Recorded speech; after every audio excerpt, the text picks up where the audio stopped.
Assalamualaikum warahmatullahi wabarakatuh. Salam budaya, rahayu, rahayu, rahayu. Kembali lagi bersama kita tim Jatilan Purworejo. Sekarang berada di Desa Kalijambe, tepatnya di kandang dari Waris Manunggal Roso. Oke, sekarang sudah bersama ketua dari WMR Waris Manunggal Roso, Mas Gunarto Waris. Mas Gunarto Waris. Nah, ini selain penggiat kesenian juga seorang prajurit. Oke, Mas Waris, kedatangan kita ke sini sebenarnya pertama ya juga silaturahmi, dan yang kedua kita pengen ngerti Waris Manunggal Roso itu dulu berdirinya itu lika-likunya seperti apa hingga sampai bertahan saat ini. Terima kasih sebelumnya ya Mas atas kehadirannya, bisa silaturahim ke gubuk orang tua saya. Kebetulan saya juga masih mau gubuk. Jadi di sini aja apa ya? Tak miring-miring guys. Ini suatu ya kehormatan lah buat saya mau hadir silaturahim main ke Kalijambe sini. Terima kasih banyak. Sebelumnya perkenalkan, saya Gunarto Waris, pemilik paguyuban seni Waris Manunggal Roso di Desa Kalijambe, Kecamatan Bener, Kabupaten Purworejo. Monggo bisa diulang lagi untuk yang mau ditanyakan mungkin. Mungkin lebih ke awal mula berdiri ya, maksudnya dulu emang sudah ada dari nenek moyang atau baru berapa tahun? Oh, jadi Kalijambe itu dulu punya kesenian jadilan ya kan, di dusun Sorokden. Cuma satu-satunya kesenian jadilan kan. Itu zaman dulu saya masih kecil gitu. Itu masih model cuma pakai bende. Iya. Ya punggil gitu kan. Bende, angklung 3 sama jaran yang pakai bendera itu. Terus sampai laut kesenian itu mogok ya kan. Lama sekali saya kecil itu udah nggak ada lagi ya kan, karena sudah apa namanya ya mungkin generasi penerusnya kurang kan. Jadi di situ saya berpikir, duh kok sampai hilang ya kan kesenian jadilan satu-satunya di Kalijambe. Nah, karena itu, karena saya begitu suka seni dari kecil kan, dari SD saya ngikutin kesenian, ikut nari, buat lomba dan lain-lain. Makanya saya punya cita-cita dulu itu waktu masih belum kerja, masih sekolah ya. Bisa nek aku wes kerja, bisa saya sudah kerja, pengen meneruskan apa ya, sedikit ilmu saya untuk ditularkan ke generasi penerus. Gitu Mas. Ya, jadi Waris Manunggal Roso sendiri itu terbentuk baru 4 tahunan. Ya, karena saya melihat bahwa di desa ini perlu wadah untuk belajar ya kan, sarana belajar anak-anak muda zaman sekarang gitu Mas. Berarti sebenarnya sudah dari dulu Mas? Ya dari dulu itu sudah ada kesenian, cuma macet lah ibaratnya sampai saat ini ya. Tapi masih ada barungannya itu. Cuma kalau barungan yang benar-benar barungan tuanya itu masih ada, cuma masih dipegang sama sesepuhnya sini. Jadi masih ada di dusun Sorokden sana dan masih katanya sih masih terawat. Dan saya juga sudah lama belum ke sana lagi. Barungan yang asli, barungan tua sebelum saya lahir itu udah ada, itu sampai sekarang masih ada barang. Bahkan sampai dibuang, itu pernah dibuang, dilempar ke sungai. Begitu orang yang buang balik ke lagi itu barungannya udah di dalam ruangan ya. Balik lagi. Iya, balik lagi gitu. Tapi zaman dulu ya. Ya, dan barangnya masih ada sampai sekarang. Masih ada, cuma itu masih disimpan sama sesepuhnya lah ya kan. Sesepuhnya di dusun Sorokden itu katanya masih ada. Jadi kan cuma saya ngelihat itu waktu tahun kemarin itu sempat pernah dilihat ke sana. Terus mau tak ke sini gitu Ya, kan. ya. Tapi belum boleh. Ya, karena ya mungkin apa ya udah nempel di situ ya kan, makanya kan Kadang dipindah pun nggak mau balik lagi. semua. Balik lagi ya, itu lah udah dibuang di sungai, udah jelas-jelas nyebur ke air loh. orangnya balik baru udah di rumah lagi. Sempat dilarung dulu. Iya udah.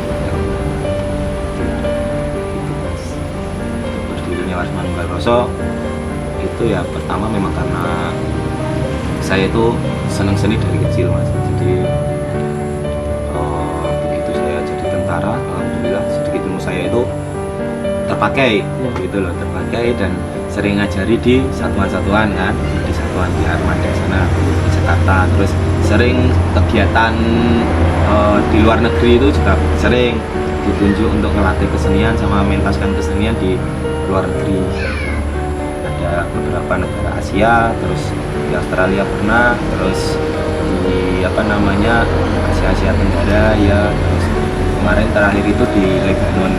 Terakhir kemarin Ya itu kerjasama dengan kedutaan besar Republik Indonesia sama kementerian yang berhubungan dengan seni kesenian dan pariwisata. Di situ ya alhamdulillah ada rezeki kan, ya akhirnya saya beli perlengkapan itu nyicil ya. Awalnya itu nyicil, cuma beli berapa ya kan, jadi nggak langsung break gitu, nggak nyicil, memang semuanya pakai uang saya pribadi gitu loh. Tidak meminta dari luar atau apa, enggak, memang, atau iuran itu enggak. Tapi pernah maksudnya kan di dinas juga berdata gitu loh. Iya. Maksudnya kalau nggak dapat bantuan Ya. Terus Waris Manunggal Roso juga sudah terdaftar di kedinasan karena kan sudah disertifikati ya. Ada sertifikat, cuma memang sengaja saya pengen coba menggunakan semampu saya gitu loh. Jadi saya memang benar-benar tidak ada namanya iuran untuk beli gamelan atau beli apa, semuanya alhamdulillah saya sendiri, pelan-pelan alon-alon ya kan, step by step. Jadi perlengkapan alhamdulillah ya milik sendiri ya, milik sendiri gitu mas. Jadi biar lebih enak mau gimana ya kan. Kedua ya memang tidak ingin memberatkan ke anggota ya, karena mereka udah mau belajar kesenian itu saya udah seneng banget, masa mau tak terbebani dia terbebani dengan iuran atau apa itu kan. Justru semuanya, bahkan sampai make up aja setiap pentas itu ya saya sendiri menggunakan biaya saya sendiri gitu mas. Make up, kostum, perlengkapan semuanya ya yes opanane ya nalah, tapi tak openi gitu mas ya. Awal berdirinya Waris Manunggal Roso seperti itu. Ya banyak sekali rintangannya, banyak sekali cobaannya namanya mendirikan sebuah kesenian itu kan. Cobaannya bukan hanya hal-hal yang terlihat, yang nggak terlihat pun juga ya. Kita percaya nggak percaya tapi itu terjadi loh. Ini terjadi. Iya, karena secara nalar nggak nalar tapi kok bisa terjadi ya. Beberapa kejadian ada ya itu memang ujian pemilik kesenian itu memang seperti itu ya kan. Karena seni itu mungkin suatu peninggalan nenek moyang, jadi istilahnya dibilang ada sesuatu yang sakral itu pasti ada ya kan. Ya, berhubungan dengan hal-hal mistis itu pasti ada. Tapi kan perjuangan tidak mengkhianati hasil kan mas, sampai sekarang WMF sudah melanglang buana sampai luar kota. Ya alhamdulillah, karena ditanggap lah itulah ya, ditanggap untuk kegiatan peresmian kapal perang Republik Indonesia. Oh pernah mas? Pernah, itu yang undang dari dulu ya? Ya yang di Semarang. Semarang ya? Ya. Oh iya. Peresmian itu yang dihadiri Bapak Panglima TNI, terus pejabat-pejabat dari TNI, Polri, terus kita nyambut Bapak Ganjar, gitu, Bapak Gubernur, dan tamu-tamu undangannya, itu suatu kebanggaan. Terus pentas-pentas luar kota, alhamdulillah sering job-job luar kota, utamanya di wilayah area Magelang dan sekitarnya gitu. Terus wilayah Purworejo juga sering pentas juga, alhamdulillah. Ya sering pentas soalnya anak-anak semangat Iya. Pandemi kemarin juga berpengaruh ya mas? Ya tentunya ya, saya istirahatkan itu pandemi. Kebetulan juga saya kan lagi penugasan di Lebanon kan ya, selama 14 bulanan itu pas pandemi ya kan. Jadi saya di sana ya, di sini tak suruh istirahat. Tapi misal nggak pulang itu latihan tetap apa? Latihan tetap ya, tetap latihan kan. Di bisa tak koordinir lewat, sekarang ada WhatsApp kan, lewat grup ya, dimantau. Kalau latihan tak video call, latihan tenanan ya wis. Sini juga untuk penari ya, dari anak kecil sampai orang tua ada. Ya, istimewa WMR itu dari kecil sampai tua itu ada semua. Ya, banyak Mas. Ya, Banyak krunya banyak. Ya. Alhamdulillah. Jadi kru banyak itu, tapi mereka bukan orang yang terus di kesenian cuma nganggur, itu bukan. Iya. Yang bagian gamelan, Iya. nari-nari ya kan. Jadi nggak ada yang istilahnya nganggur ya, semuanya terlibat gitu. Yang tak lihat selama ini WMR itu kelebihannya gini. Jadi setiap perform itu nggak cuma sekedar pentas, tapi dari segi kostum, dari segi tarian, dari segi garapan musik juga itu juga tertata. Ya, itu emang sudah disetting dari awal, emang bakat-bakat dari mereka.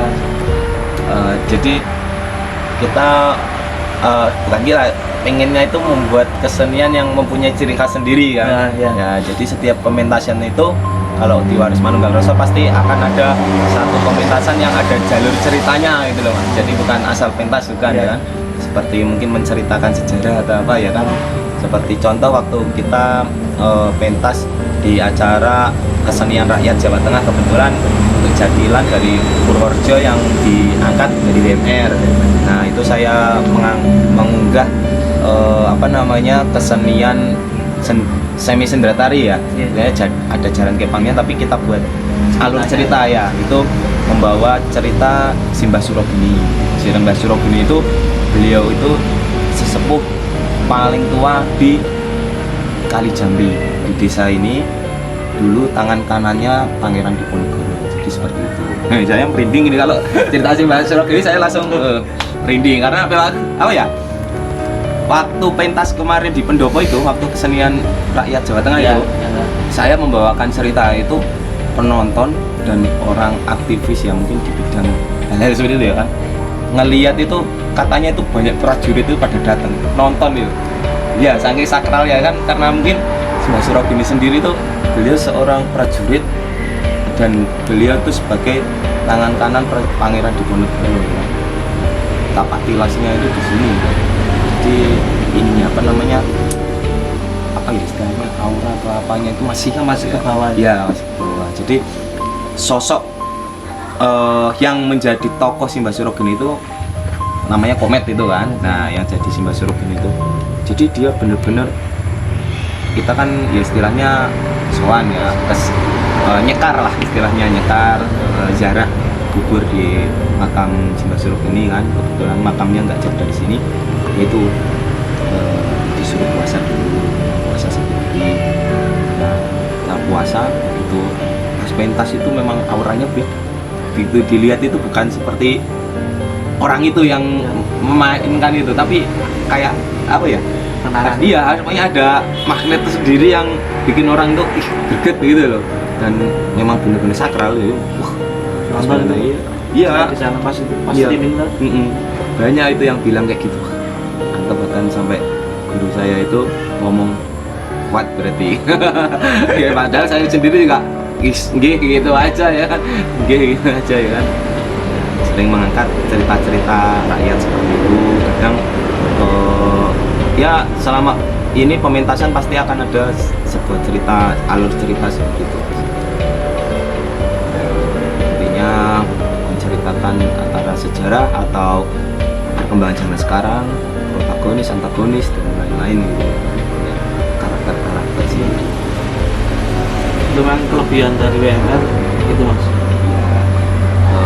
Selama ini saya sering nonton ya, makanya saya pengen buat yang beda lah, ada satu babak yang beda ya kan. Ya itu sih istilahnya belajar. Kita kan namanya belajar kan bisa lah sambil berjalan ya kan, pengen membuat kreasi seperti apa, membuat kesenian itu punya ciri khas sendiri seperti apa, kan itu kan namanya belajar. Dulu pertama kali saya lihat WMR itu di CFD alun-alun. Ya. Pertama kali. Oh iya. Di depan itu amphitheater itu. Ya. kenal juga. Pertama kali ngerti WMN. Iya. Kalau dulu malah mikirnya kan mas, WMN itu malah luar Purworejo. Soalnya dari segi garapan, dari segi performnya itu beda banget loh. Beda sama Purworejo yang selama ini sering tak tonton sana sini. Jadi saya mengambil apa ya, sampel-sampel dari beberapa daerah memang seperti joget prajuritan. Saya ngambil sampel dari daerah Temanggungan atau apa ya, biarpun nggak plek tapi namanya belajar ya tidak harus menyerupai kan ya, kita punya apa istilah pakeman juga tapi kita tidak merusak pakeman gitu ya mas. Terus dari segi kostum juga ya tak buat setiap babak itu beda kostum, setiap babak beda kostum. Jadi biar penonton itu nonton itu tidak paling kaya enggak. Jadi Ada kejutan lah. kepo ya kan, istilah kepo. Biasanya kan nonton pertama kostumnya kayak gini, begitu nonton kedua kok kostumnya beda. Berarti mesti orang nontonnya ini babak selanjutnya itu kayak apa ya kostumnya ya kan. Kostum karena itu juga mempengaruhi suatu perform ya kan. Tapi kalau siapa namanya kita apa istilahnya dalam suatu alur cerita itu kita buat beda-beda kostum, beda-beda gending ya kan, alunan gamelan dan lain-lain itu mungkin itulah yang dicari penonton ya kan. Hanya alon-alon belajar itu tadi ya masih belajaran sih mas. Ini untuk pentas paling dekat kapan mas? Pentas paling dekat besok tanggal 25 itu di Irama FM. Irama FM sini Purworejo. Itu kemarin dari Irama tahu maghrib itu tiba-tiba datang ke sini ya. Langsung datang ke sini. Ya langsung datang ke sini. Enggak nelpon, enggak WA. Enggak nelpon, enggak WA, langsung datang ke sini. Langsung rembukan itu ya langsung deal-dealan langsung. Ini kok tanggal 25 itu pentas. Kemudian tanggal 26 itu di Banyurip Candisari, acara sunatan. Kemudian ya hari-hari sebelumnya kemarin itu ya pentas terus alhamdulillah. Tak lihat itu jadwalnya luar kotaan. Iya. Alhamdulillah. Terus apa namanya? Bulan depan juga kemarin juga udah ada yang kesini mau nangkat juga tapi masih nunggu hari ininya, hari baiknya mungkin ya istilahnya ya. Kalau Agustus juga udah banyak yang nembung tanggal sekian ya. Udah masuk ya. Ya, karena Agustus kan biasanya full ya kan. Nah, tapi nek misal dengan pas tugas yuk ada job itu sih. Oh enggak. Siapa? Enggak apa-apa itu kan ada apa organisasi ya di dalam kesenian saya itu ada organisasi. Jadi ada yang tak wakilkan. Sering kok kalau pas saya dinas namanya dinas ya. Dinas kan terus kebetulan pentas ya tak koordinasikan dari sana saya dari Jakarta atau dari mana ya. Alhamdulillah ya tetap berjalan sesuai ya.